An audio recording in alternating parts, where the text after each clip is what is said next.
of the Prophet. So to say that covering the head is not a part of Muslim identity is totally wrong. The beard is a part of the Muslim identity. Wearing the cap, or at least covering the head, whether with a scarf or with a gatra like the Arabs do. But sir, what about what Shahrukh said? And I know a lot of my friends say this, that and all of us, no matter what faith we come in, we interpret our faith differently. We take away some things, we don't do some things. Does that make us any less of Hindus, Muslims, Christians? No, as I said, that Muslim is a person who submits will to God. So you cannot say a liberal Muslim or a moderate Muslim. You can say a practicing Muslim or partly practicing or non-practicing. That's more correct. You know, and to understand Islam, don't look at the Muslim, don't look at me. Go to the scriptures. That is the reason I give talks on Islam and comparative religion. But so as far as the stereotype is concerned, I find that a too narrow definition of Islam. I personally reject all rituals. But Islam is part of my culture and my ethos. I'm as proud a Muslim as anybody else on this podium. But I don't have to wear it on my sleeve, and I think that's too narrow a definition of Islam. I'd like to make a point. Yeah. They talked about people being stereotyped because of the beard and the cap and the hijab. Then we should say that all Sikhs are stereotyped. Anyone who wears a turban and wears a beard. It's not the same. But what has happened, I'll tell you, in fact, India has become, in a strange sense, more liberal, because when Yusuf Khan entered the film industry and adopted the name of Dilip Kumar, that was a time when the whole of India was pretty prejudiced against Muslims, let me tell you.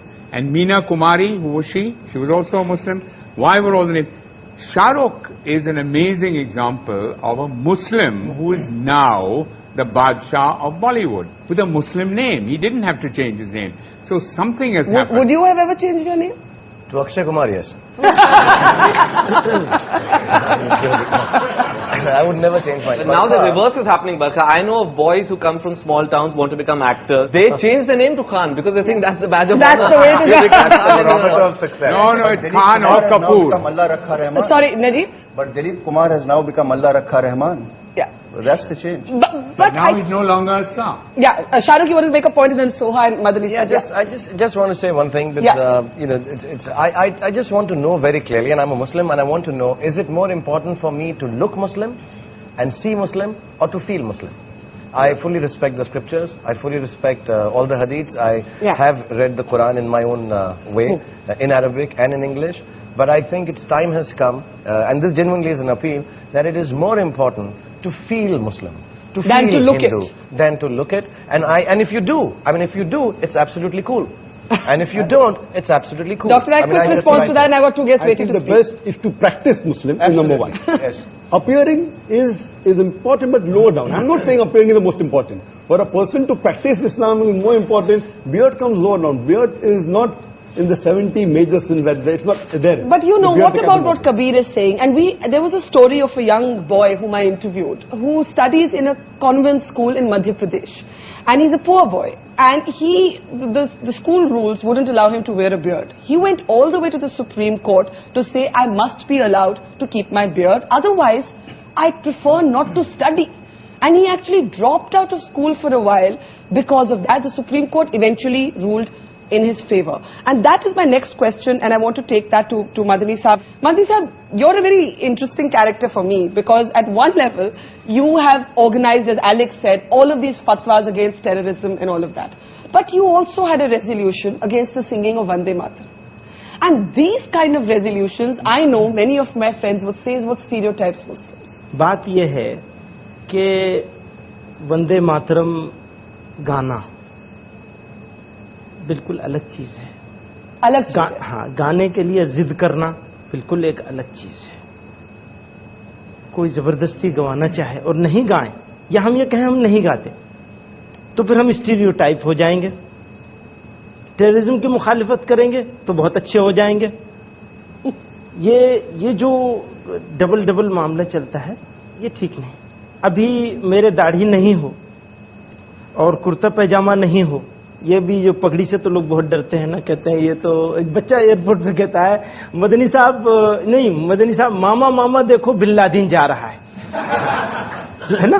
तो क्या हो गया है, अब ये सब मैं उतार दूं तो मैं एक रीजनेबल मुसलमान हो सकता हूँ, एक ऐसा मुसलमान हो सकता हूँ जो बहुत अच्छा आदमी है। और अगर मैंने ये पहन लिया तो ख्यालात मेरे कितने अच्छे हों।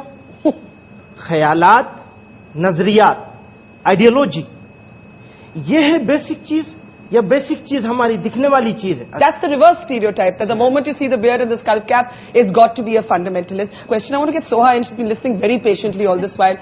Soha, as somebody who's grown up in a sense in a house of mixed religion, for you, in a sense, do you feel that public gaze? Do you feel, you know, many people have questioned my labeling of, or my looking for the moderate Muslim.